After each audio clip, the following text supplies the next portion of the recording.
Welcome to This Explainer. Today, we're going to completely dismantle that long-held myth of the Neanderthal as just some simple, lowbrow caveman. We're unpacking the hard science and the latest archaeological discoveries to uncover the astonishing reality of a highly sophisticated, parallel human species. Let's jump right in. To start off, I really want you to imagine a time when our direct ancestors weren't actually alone. Picture this. They shared the Eurasian continent with another incredibly complex species, a species that thrived for 300,000 years before mysteriously vanishing. Just think about that for a second. 300 millennia of human history, culture, and pure survival that we are really only just beginning to truly understand. So let's look at the stark contrast between the outdated 19th century stereotype and what the science actually tells us today.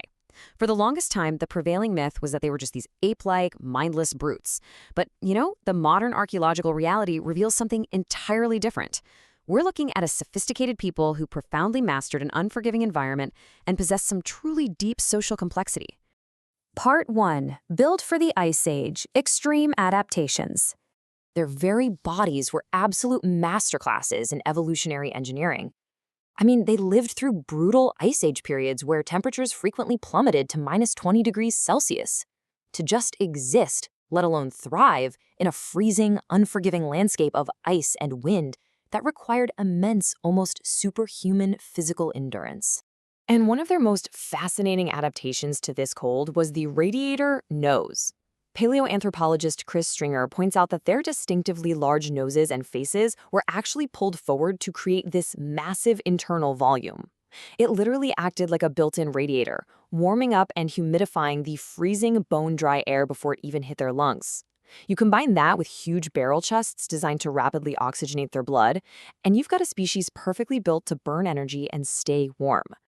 But of course, physical adaptation alone wasn't enough to survive. They needed advanced technology.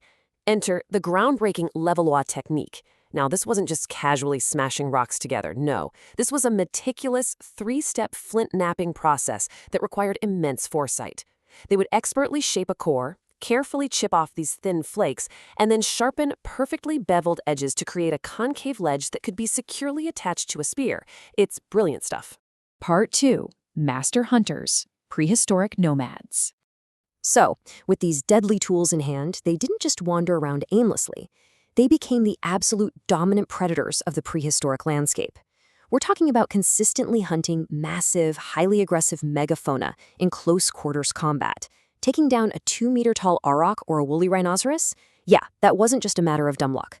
That required intense group cooperation, flawless communication, and serious strategic planning. And we actually see direct evidence of this brilliant planning at sites like Lacotte in Jersey.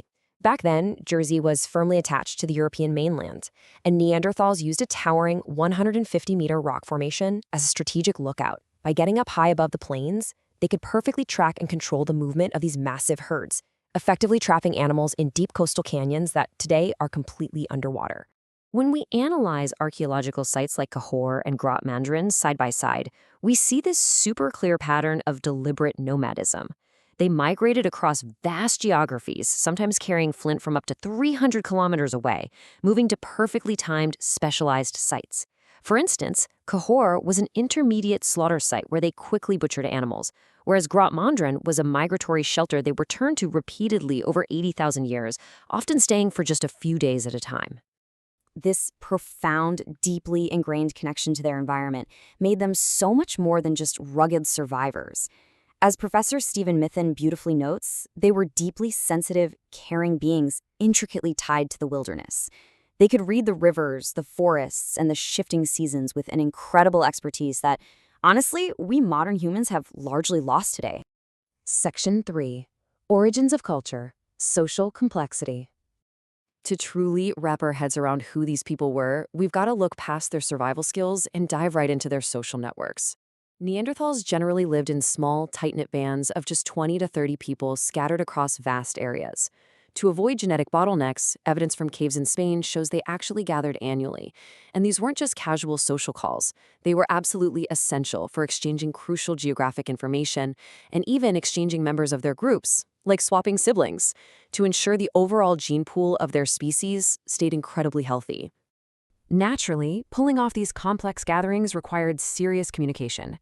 Now, when scientists look closely at their vocal tracts, they find the voice box was likely much higher in the throat. This suggests they spoke in a surprisingly high-pitched voice, which, I know, completely ruins that macho caveman image we all have. But here's the crucial part. Their ear bones had the exact identical range of sound transmission as ours do today, so they absolutely possessed the physical capability for complex, audible communication. That being said, most experts suspect they probably lacked the complex syntactical grammar we use today to convey elaborate narratives, which leads us to a pretty massive question. If they couldn't explicitly formulate complex sentences, how on earth did a hunting party perfectly coordinate a life-or-death ambush on a massive woolly mammoth, without getting trampled? Well, Professor Mithun suggests a totally fascinating answer: musicality. Their intense social bonding likely relied heavily on singing and dancing together, just like it does in many modern human cultures today. Moving and harmonizing in unison expresses deep emotion and, most importantly, it forges the absolute implicit trust required for close-range cooperative survival. It's like the ultimate team-building exercise. And this capacity for deep emotional connection and expressive bonding naturally points us toward a massive archaeological mystery that actually divides a lot of experts. Did Neanderthals create monuments and art? Because all across Europe, we keep finding these inexplicable, highly structured creations. In Brunicle Cave, deep in pitch-black darkness, there are these 175,000-year-old rings made of deliberately broken stalagmites. At Lockup Bouquet, we see monumental heaps of mammoth skulls meticulously fenced in by ribs driven straight into the ground. And in Gorham's Cave, there are deliberate intersecting rock carvings, sometimes playfully called history's first hashtag. Now, while they may not be art in the strict modern sense, they unequivocally show a deeply human drive to bring order to chaos and leave a permanent mark on the world. Section 4.